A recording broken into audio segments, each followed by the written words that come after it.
हज़रत लाल शहबाज कलंदर रहमतुल्लाह अलैह के 7 से 9 फरवरी 2026 तक जारी रहने वाले उर्स मुबारक के इंतजामात का तफसीली जायजा लेने के लिए Syed Abdullah Shah institute of medical science 7 के कॉन्फ्रेंस रूम में अहम इजलास मुनक़िद हुआ।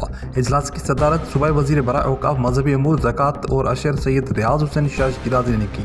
इजलास में अमन अमान, सिक्योरिटी, ट्रैफिक मैनेजमेंट, तिब्बी सहूलियात, सफाई सुथराई, रिहाइश, बिजली, पानी और ज़ायरीन को फराहम की जाने वाली दीगर बुनियादी सहूलियात पर तफसीली गौर किया गया।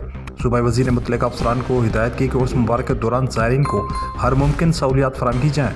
उन्होंने कहा कि हज़रत लाल शहबाज कलंदर का उर्स एक बैनुल-अक़वामी मजहबी इज्तिमा है जिसे कामयाब बनाने के लिए तमाम इदारे भरपूर किरदार अदा करें ताकि ज़ायरीन को किसी किस्म की दुश्वारी का सामना ना हो।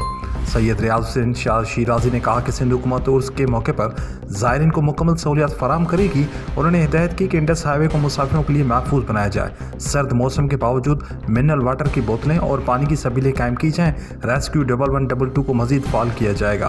उन्होंने बताया कि सदर मुमलिकत आसिफ अली जरदारी और वज़ीर आला सिंध सईद मुराद अली शाह खुद इंतजामात की निगरानी कर रहे हैं और तवक्को है कि इस साल तकरीबन 30 लाख ज़ायरीन सेवन आएंगे। डिप्टी कमिश्नर जामशोरो गज़नफर अली कादरी ने इजलास को ब्रीफिंग देते हुए बताया कि उसके दौरान सिक्योरिटी के लिए 5000 से ज़ायद एहलकार तैनात किए जाएंगे। District command and control system से मुंसलिक 312 कैमरों के जरिए निगरानी की जाएगी। वॉक थ्रू गेट से ड्रोन के जरिए फ़ज़ाई निगरानी और दीगर सिक्योरिटी इंतजामात मुकम्मल कर लिए गए हैं। उन्होंने मजीद कहा कि बुनियादी सहूलियात से आरासा 30 तिब्बी कैंप्स कायम किए जाएंगे, जबकि मयारी खुराक की फराहमी के लिए फूड इंस्पेक्शन कैंप 24 घंटे काम करेगी।